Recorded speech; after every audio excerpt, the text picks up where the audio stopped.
Bienvenue à l'essentiel, parce que l'essence vient du ciel et l'essentiel est dans le ciel. Amen. Donc, on a un petit message à vous communiquer, et ce message, c'est faire le bon choix. Alors, ça va tous vous parler, puis ça va vous déjà parler, parce que certainement, vous avez fait des choix dans la vie. Et puis, le choix, c'est quelque chose qu'on décide de faire. Alors, ça peut être un bon choix ou un mauvais choix. Je vous explique. Il y a comme un cercle qui est vertueux autour de nous et qu'on appelle notre zone de confiance, cette zone de, comment dire, une zone de protection, une zone où on est bien autour de nous. Une zone de confort, tout à fait. Et cette zone de confort, en fait, c'est vous qui l'avez établie depuis votre enfance. Et donc, vous avez certainement fait des mauvais choix. Si je vous pose la question, certainement vous allez me dire, ah oui, j'ai fait des mauvais choix. Et ces mauvais choix, qu'est-ce que vous avez fait? À un moment ou à un autre, c'est comme si vous aviez un cercle autour de vous. Et des mauvais choix, vous les avez pris et vous avez jeté en dehors de votre cercle. Et en faisant un mauvais choix, vous avez aussi fait une chose, c'est que vous avez grandi. Vous avez grandi parce que du coup, vous avez fait quelque chose que vous n'aviez pas l'habitude et vous a amené dans une mauvaise direction. Mais du coup, ça vous a quand même fait grandir parce que le fait de faire un mauvais choix, vous avez aussi à en tirer des conséquences. Voilà. Et les conséquences que vous allez tirer de ce mauvais choix vous amener à grandir. Et dans l'autre sens, si vous voulez évoluer et grandir, il va falloir faire d'autres choix qui vont vous être présentés tout au long de votre vie. Et ces choix, il faut les faire avec notre roi, le Seigneur. Et donc, c'est ce qui va vous amener à grandir aussi. Parce que dans les choix que vous allez faire, eh bien, il va falloir sortir de votre zone de confort. Vous vous rappelez de Jésus, quand il a appelé ses disciples à sortir de la barque, il y en a un qui est sorti de sa zone de confort. Mais il a fait une expérience avec Dieu. Il a marché sur l'eau. Aucun des autres n'ont marché sur l'eau. Et ce qui était fantastique, c'est qu'il est sorti de sa zone de confort. Et en sortant de sa zone de confort, il a agrandi son cercle de confort. Et il a donc grandi lui-même, puisqu'il est sorti de cette zone qui était si confortable, où nous sommes tous, notre barque, qui nous va très bien des fois, notre petit travail, notre trajet de tous les jours pour aller au travail et pour revenir. Mais dès qu'on sort de notre zone de confort, on va marcher par la foi. Et donc, c'est ce que Dieu veut, et nous faire marcher par la foi pour nous faire agrandir notre cercle de confort. Voilà. Donc, je vais laisser Antoinette vous présenter, au travers de la parole de Dieu, les choix, comment on fait les bons choix avec Dieu et comment, avec d'autres exemples, les hommes de Dieu ont pu faire aussi des mauvais choix. Voilà. Et on va tirer toutes les conséquences pour vous et puis pour votre marche avec le Seigneur. Donc, je laisse mon épouse continuer et elle a préparé un bon message pour vous. Alors voilà, donc on avait dit, moi j'ai pris 3 exemples dans la parole qui m'ont parlé et c'est donc on avait dit, donc on a pris le passage 1 Roi chapitre 12, et c'était faire un choix par rapport à des conseillers. Voilà. Le deuxième exemple, ça sera faire nos choix par nos propres envies, par ce qu'on voit avec nos yeux, notre convoitise, ce qu'on aime. Troisième choix, ça sera prendre un choix en fonction d'une confirmation. Ça parle, hein? Seigneur, confirme mon choix. Et on va voir donc ces 3 exemples dans la Bible, ces hommes de Dieu donc qui sont là pour nous enseigner. Donc on va prendre chapitre 1 Roi chapitre 12. Donc moi j'ai un peu relaté le contexte parce qu'en fait un verset sorti du contexte est un prétexte pour un peu dire n'importe quoi. Donc du coup, on va se remettre un peu dans le contexte parce que c'est super intéressant. Justement, quand on prend un verset, il faut savoir ce qui passait à l'époque. Donc c'est l'histoire des rois. Alors les rois, il y a le 1 et le 2 qui sont en fait qu'un seul livre. Donc, ce qui s'est passé dans les rois, c'est notre ami David qui avait un petit peu l'esprit de rassembler. Donc, lui, il avait unifié Israël. Donc, il avait fait qu'un seul royaume. Et lui, il savait que de sa lignée, viendrait le Messie. Donc, il voulait vraiment accomplir les promesses qui avaient été faites à Abraham. Mais en réalité, c'est pas du tout ce qui s'est passé. Ça a été même plutôt catastrophique.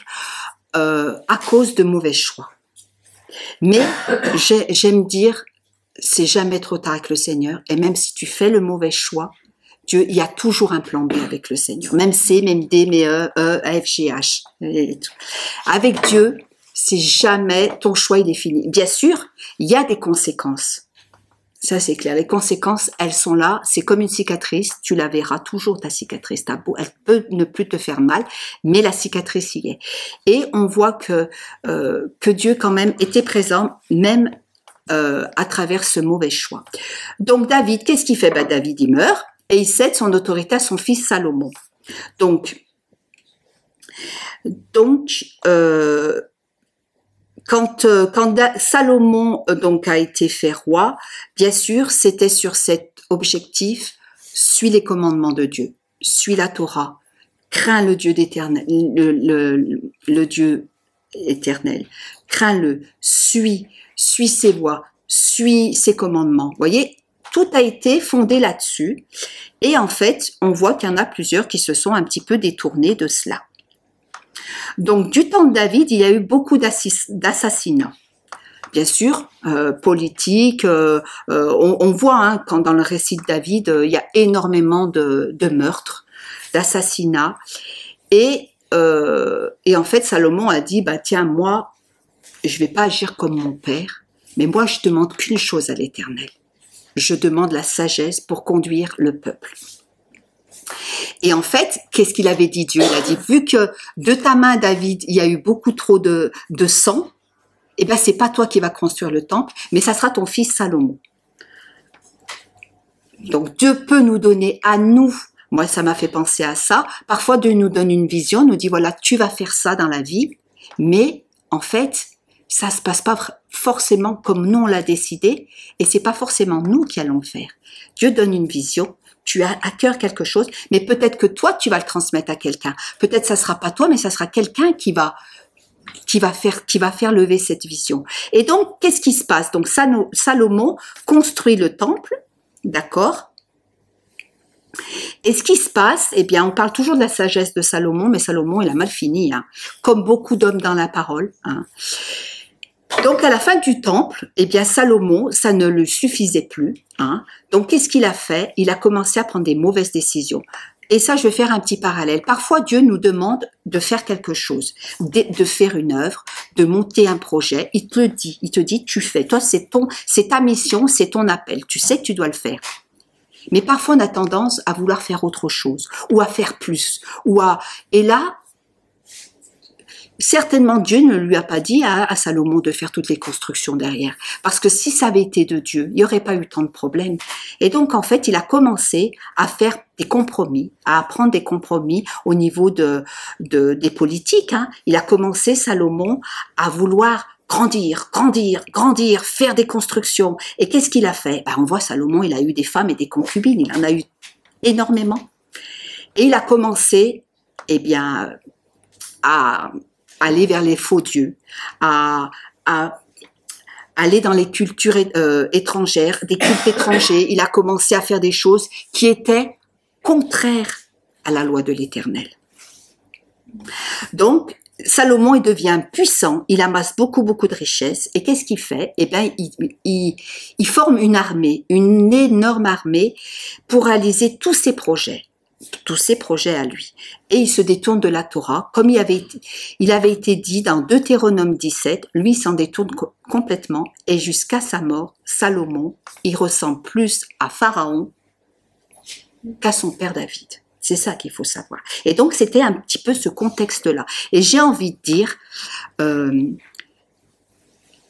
n'est pas quand il n'y a rien, ce n'est pas quand tu es petit, ce n'est pas quand tu n'es pas connu que c'est dangereux. C'est quand tu es puissant. C'est quand tu commences à avoir des épaulettes, des grades. C'est quand tu commences à réussir. Là, méfie-toi. Et si tu n'as pas une équipe de conseillers autour de toi pour te dire « Oh là là là là, toi », parce que l'orgueil te gagne. Surtout les hommes puissants à cette époque-là, il a commencé à faire des choses qui n'étaient vraiment pas jolies. Et en fait, on continue. Donc, Roboam, toujours le fils, hein, Roboam succède à son père Salomon. Hein, voilà, donc Salomon est mort, et Salomon avait laissé une empreinte d'esclavage au niveau du peuple. C'était dur. Et du coup, Roboam, il arrive et il dit, bah tiens, moi, je vais faire encore pire que mon père. Et du coup, il augmente les impôts, il fait des travaux forcés. À cette époque-là, il y avait donc Roboam et Jéroboam. Voilà, Jéroboam, sous l'autorité de Jéroboam. Donc, il y a eu un moment, il y a eu une division à cause de la mauvaise décision prise par Roboam. Du coup, ça a divisé.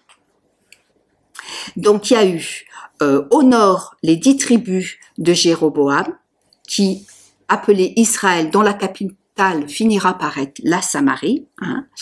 Et au sud, il y a eu les 2 tribus, donc Benjamin et Juda, ces 2 tribus sont issues du roi de la lignée de David. Vous voyez, il y a eu vraiment une séparation à cause de tout ça. Donc tout le travail que David avait fait, eh bien, il a été enlevé. Donc Jéroboam, on voit que il était orgueilleux parce qu'il a bâti des temples, il a bâti des veaux d'or, enfin il a fait tout un tas de choses qui étaient mauvaises. Et tous les rois qu'il y a eu par la suite étaient mauvais. Vraiment. Au royaume du Nord, ils étaient archi mauvais, et le royaume du Sud, quelques-uns ont essayé de suivre les préceptes du Seigneur, mais ça n'a pas tenu. Donc on voit au verset 12-6, donc voilà un peu le contexte. C'est important quand même de voir ce qui se passait à cette époque-là. Donc le roi Boam consulta les vieillards qui avaient été auprès de Salomon. Donc les vieillards, c'est pas des vieux, c'est des anciens, c'est pas forcément des vieux, c'était des gens qui avaient été avec Salomon, qui l'avait conseillé, qui avait vu un petit peu comment sa façon de faire, tout ça. Donc le roi Roboam consulta les vieillards qui avaient été auprès de Salomon, son père, pendant sa vie. Et il dit, que conseillez-vous de répondre à ce peuple? De ce peuple qui disait, allège-nous, nous on en a marre d'être des esclaves. Et voici ce qu'ils lui dirent. Si aujourd'hui tu rends service à ce peuple, si tu leur cèdes et si tu leur réponds par des paroles bienveillantes, ils seront pour toujours tes serviteurs. Mais Roboam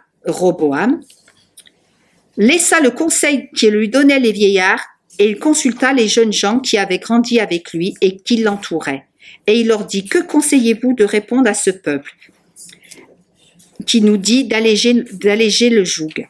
Et voici ce qu'ils lui dirent, les jeunes gens qui avaient grandi avec lui. Tu parleras ainsi à ce peuple qui t'a tenu ce langage. Ton père a rendu notre joug pesant, et toi, allège-le nous.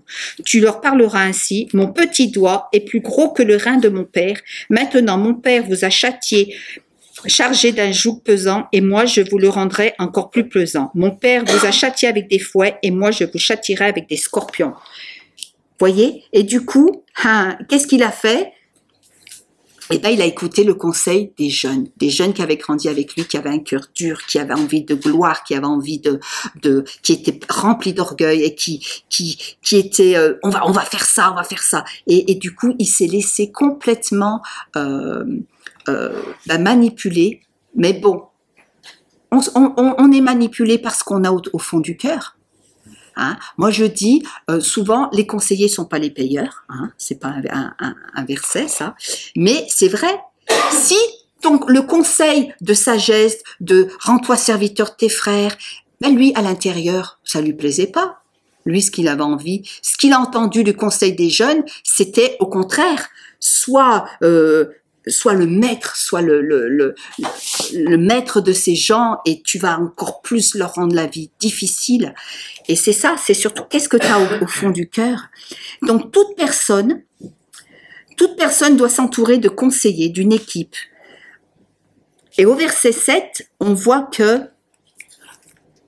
au verset 7, la sagesse peut favoriser un travail d'équipe, de confiance, voyez. En fait, c'était ça. C'est quand tu ne te sers pas des gens. Tu ne te sers pas des gens pour qu'ils te servent. Mais là, il lui disait, sers, montre-toi l'exemple. Ne cherche pas à dire, tiens, cette personne, elle sera utile pour mon œuvre. Non. Il y a une amitié qui se crée. Il y a quelque chose. Intéresse-toi à la personne. Intéresse-toi à cette personne. À dire, tiens, qu'est-ce que tu fais dans la vie? Et si les choses doivent se faire, elles se feront. Si cette personne veut te rejoindre dans ton œuvre, elle te rejoindra. Mais d'abord, il y a une relation de confiance et que tu es serviteur de l'autre et non pas que les autres sont au tes services. Et c'est surtout le plus gros des problèmes aujourd'hui, c'est lui. Moi, je me souviens, on me disait, toi, qu'est-ce que tu sais faire? Moi, ben, qu'est-ce que je sais faire? On va dire, tu veux nous être utile dans quoi? Ben, tu sais taper à l'ordinateur? Ben non. Tu sais faire ça? Ah ben non. Tu sais traduire? Ben non. Bon, ben, j'étais pas très intéressante, donc on m'a mis un peu de côté. Mais voyez, et bien surtout, c'est ce qu'il faut pas faire, quoi. C'est quand on monte une équipe, quand on développe une œuvre, c'est d'être le serviteur de l'autre. Et qui a été le plus grand de nos serviteurs? Ça a été Jésus. Jésus qui s'est fait serviteur. Et quand les apôtres qui se battaient et qui disaient ah, c'est moi le plus grand, non c'est toi le plus grand, non c'est moi, c'est moi. Et Jésus dit mais qu'est-ce que vous faites là? Que celui qui veut être le plus grand soit votre serviteur. Et l'homme a toujours tendance à vouloir être montré, à vouloir cet orgueil-là qui grandit. Et ça a coûté très cher au peuple d'Israël, mais vraiment très cher, il y a eu une division. Et vous lirez la suite. Moi, je vois dans Proverbes 19-20, écoute les conseils et reçois l'instruction afin que tu sois sage dans la suite de ta vie. Les conseillers, oui, il en faut. Il faut des conseillers. C'est très important quand tu as un choix à prendre. Ne dis pas, mais j'ai besoin de personne, moi je réfléchis de moi-même, moi je pense de moi-même et j'agis de moi-même. Non. Dieu a placé autour de toi des amis, des frères, des sœurs. Mais entoure-toi de bons conseillers. Tu sens celui qui est animé par l'orgueil, par la vanité, ou celui qui est, comment dire, neutre, qui ne cherche pas de gloire, qui ne cherche pas, non, il te donne juste un petit conseil. Et combien de fois nous nous a donné des conseils aujourd'hui? Bien, j'ai vu qu'il y avait vraiment des bons conseils, et j'ai senti aussi des conseils qui étaient animés par la jalousie. Ça existe. Oui, oui, ça existe dans le monde chrétien. Ah oui, oui, oui. Quand on te donne un conseil, tu sens que derrière, la personne, elle est jalouse. Elle veut pas que tu réussisses ou elle veut pas que tu t'en sortes. Mais ça, n'oublions pas, le meilleur des conseillers, c'est le Saint-Esprit. C'est le meilleur des conseillers. Voilà pour le premier exemple. Et on pourra débattre après, on pourra discuter un petit peu. Moi, j'ai beaucoup d'exemples à ce niveau-là et je ne veux pas trop en dire parce que je veux laisser la parole, mais il y a eu j'ai énormément d'exemples à ce niveau-là. Donc, le deuxième exemple, c'est prendre une décision en fonction de notre convoitise. Donc, on va aller dans la Genèse. Alors, la Genèse, pour ceux qui savent, c'est mon livre préféré que je chéris, que je lirai sans arrêt, quoi, parce que je trouve qu'il y a tout ce qu'on peut trouver. Donc, dans Genèse 13, au verset 10, nous allons parler de notre ami Lot. Et Lot, il a fait aussi un choix, mais catastrophique pour sa vie. Mais vraiment, ça a été des conséquences terribles. Donc, on voit au chapitre 13, au verset 8 et 9, dans un premier temps, Abraham, c'était pas encore Abraham, Abraham dit à Lot, qu'il n'y ait point, je te prie, de dispute entre moi et toi, ni entre mes bergers et tes bergers, parce qu'il y avait beaucoup de jalousie, comme ils avaient énormément, ils étaient deux leaders, donc ils avaient plein d'argent, et là ça commençait à te faire des histoires, donc Abraham, le père de la sagesse, a dit non, mais on va pas se disputer, on est de la même famille, ça se fait pas, hein, ça se fait pas. Donc on va, écoute mon petit neveu Lot, choisis, c'est toi qui choisis. Alors Lot il dit ah punaise, moi qui choisis, mais c'est normal, il a vu que moi j'étais douée, que moi je suis pleine de qualité, donc il me laisse choisir, c'est normal. J'irai plus loin que lui et j'irai plus vite que lui, je suis plus jeune que lui. Mais, donc, à la suite, donc, il choisit. Qu'est-ce qu'il choisit, notre ami Lot? Il choisit sa perte. Donc, Abraham lui dit, tout le pays n'est-il pas devant toi? Sépare-toi donc de moi. Tu vas à gauche, j'irai à droite. Quel sage homme, vraiment. Si tu choisis à gauche, moi j'irai à droite. Choisis. Et Lot, il dit, eh bien moi, je vais choisir un endroit arrosé comme ce qu'il avait laissé en Égypte, qui était arrosé par le Nil. Vous voyez, il a choisi donc un endroit égoïstement. Là, il vit toute la plaine du Jourdain qui était entièrement arrosée avant que l'Éternel ait détruit Sodome et Gomorrhe. Vous voyez, c'était comme un jardin de l'Éternel, comme le pays d'Égypte. Donc Lot, il a dit, ah ouais, mais c'est ce que je vais choisir. Bon. Puis finalement, moi je m'en fiche de lui laisser le mauvais à Abraham. Il se débrouillera, il se débrouillera. Alors, il choisit un endroit qui, d'après ses yeux à lui, était bon. Mais il était complètement égoïste, cet ami Lot. Il pense choisir le bon endroit, il n'est pas du tout reconnaissant. Moi, je me suis posé la question, je me dis, mais enfin, quand même, Lot, tu pourrais être un peu reconnaissant, parce que si tu es comme ça riche, c'est grâce à qui? C'est grâce à Abraham, parce qu'Abraham t'a sorti, Abraham a permis que tu grandisses, grâce à Abraham, tu as des richesses. Et toi, il a aucune reconnaissance. Et ça, c'est un gros défaut chez les personnes. C'est quand elles réussissent et quand elles arrivent à maturité, à avoir des choses, elles en oublient d'où elles sont sorties. Elles en oublient. On voit toujours Denis et Jocelyne qui nous disent leurs parents spirituels. Eh ben ouais. Et tu sais qui t'a sorti de ta boue. Moi, je serai toujours reconnaissante par celui et celles qui m'ont parlé du Seigneur et qui m'ont permis de rencontrer le Seigneur. Je serai toujours reconnaissante. Toujours. Et des personnes aussi qui m'ont aidé dans ma vie chrétienne. Ne te tourne jamais, ne crache jamais sur ceux qui t'ont aidé. Jamais. Sois toujours reconnaissant de ceux qui t'ont aidé. Et de ceux qui t'ont permis aussi de grandir. Peut-être il y en a qui ont changé d'église, qui sont partis, mais soyons toujours reconnaissants d'où on est sorti. Moi, je suis reconnaissante de tous les pasteurs que j'ai connus, parce qu'aujourd'hui, eh bien, mon cœur est reconnaissant et je n'ai pas de critiques dans ma bouche, les concernant. Donc, il n'a même pas consulté l'Éternel. Lot, moi je choisis cette plaine parce qu'elle me plaît. Et je vais aller un peu plus loin. Donc il a choisi un endroit luxueux. On voit au verset 12, c'est super intéressant, c'est vraiment, c'est un exemple de, cette histoire-là, elle est riche en témoignages. Donc on voit au verset 12, Abraham habita dans le pays de Canaan. Et Lot, vous voyez, Abraham, il habite dans le pays de Canaan. Déjà, il est dans la bénédiction. Abraham, lui, il attend la bénédiction. Alors que Lot, il prend ce qu'il croit être la bénédiction. Et il y a une chose que je veux dire, qui est super importante, vraiment. Ta volonté, et ça, c'est quelque chose que je me suis mis dans la tête, et je marche avec ça. Ta volonté, elle paye tout de suite, mais elle te coûte après. Par contre, la volonté du Seigneur, elle coûte. Par contre, elle paye plus tard. Voilà, et si tu marches avec ça, tu marches en vainqueur. En vainqueur, non pas avec des titres, mais vainqueur spirituellement. Et en fait, ça va, oui. Donc,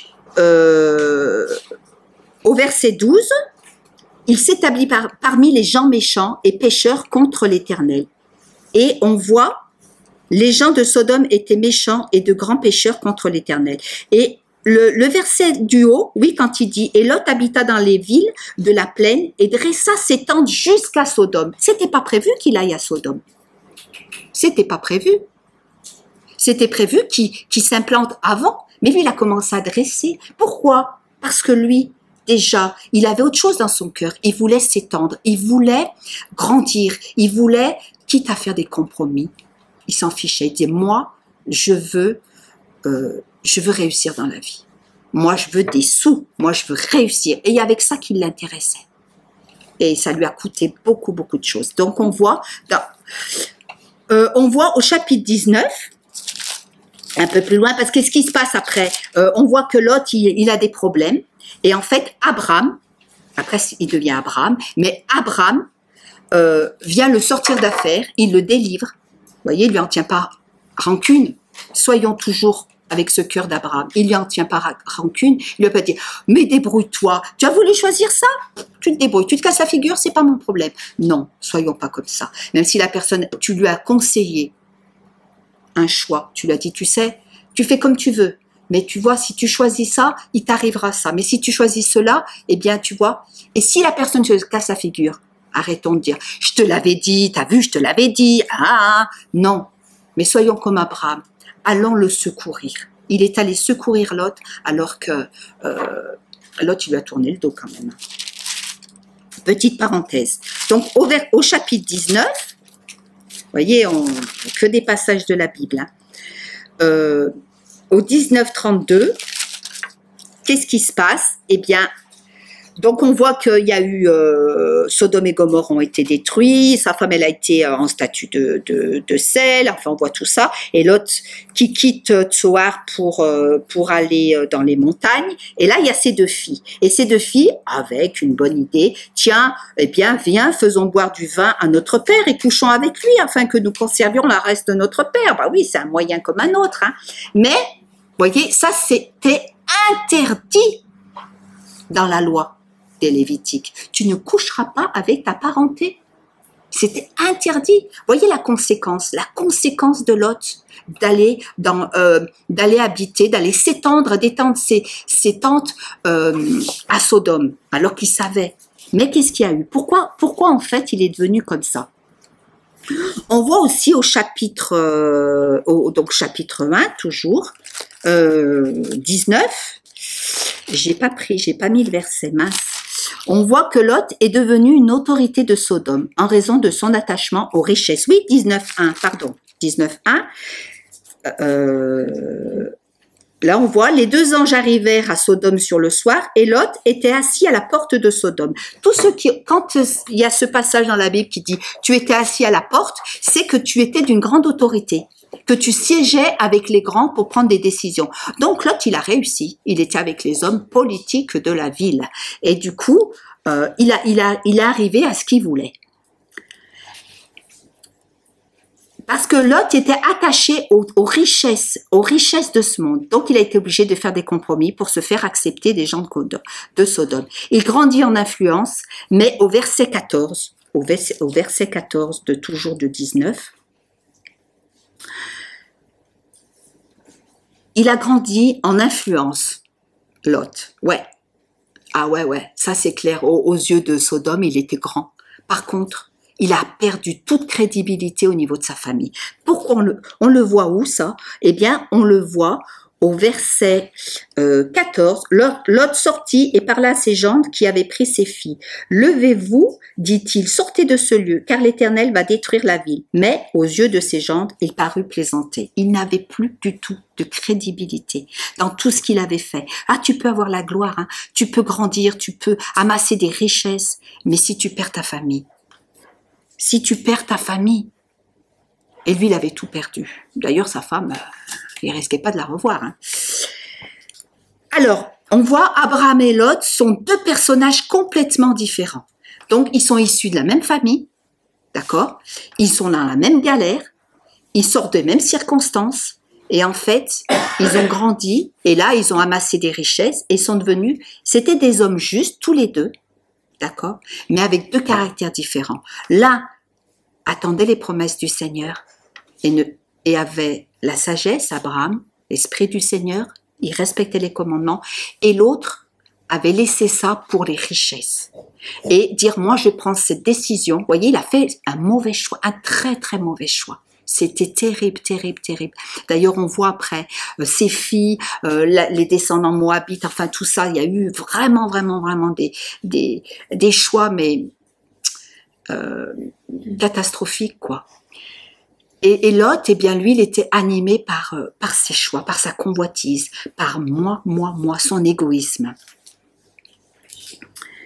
Donc chacun fait un choix qui a déterminé l'orientation de leur vie. Lot a choisi toute la plaine du Jourdain et Abraham a choisi d'habiter les chaînes de Mamré, vigueur et prospérité, ça veut dire, qui sont près d'Hébron. Ces deux hommes représentent le chrétien mondain et le chrétien spirituel. Voyez, Donc ne soyons pas influencés par l'apparence des choses, accordez honneur à qui doit honneur et écoutez le Seigneur. Voilà mon deuxième point qu'on aura l'occasion de partager. Et mon troisième point, toujours dans la Genèse, Genèse 24, 43. Si vous avez des Bibles, hein, vous pouvez suivre avec moi. Hein. 24, 43.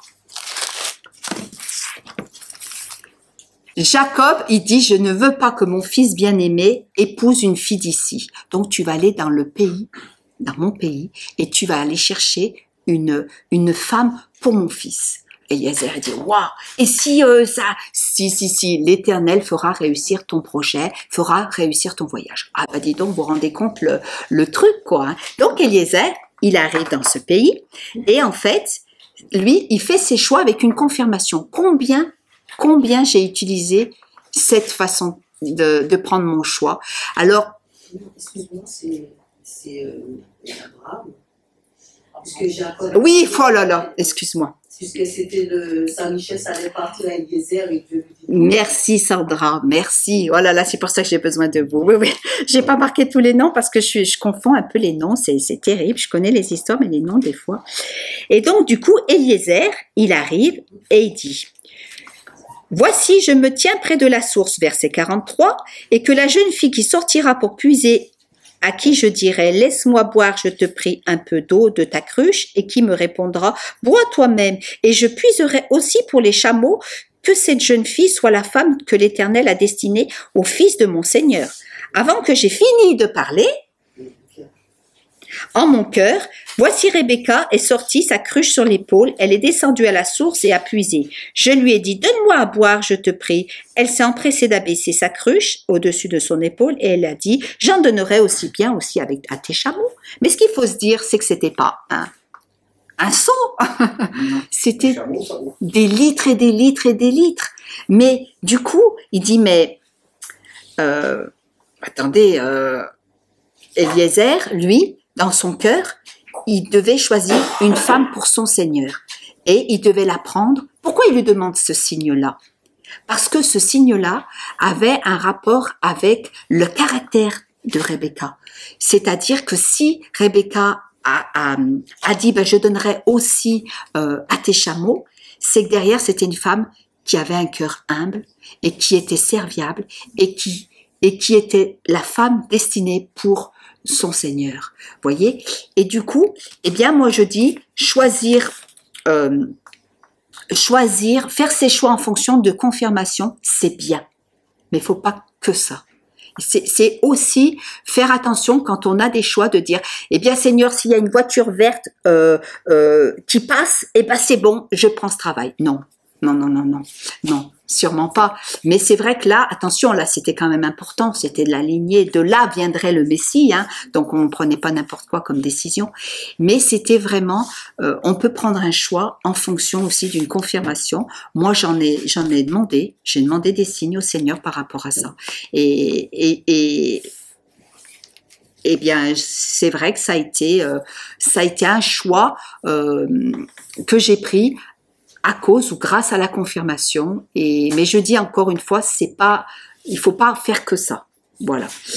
Donc, voilà pour les 3 choix. Merci de m'avoir écouté. Maintenant, on va pouvoir partager, on va pouvoir donner des exemples. J'espère que j'ai pas été trop longue. Et puis, maintenant, j'attends vos retours et qu'on puisse partager sur ces passages.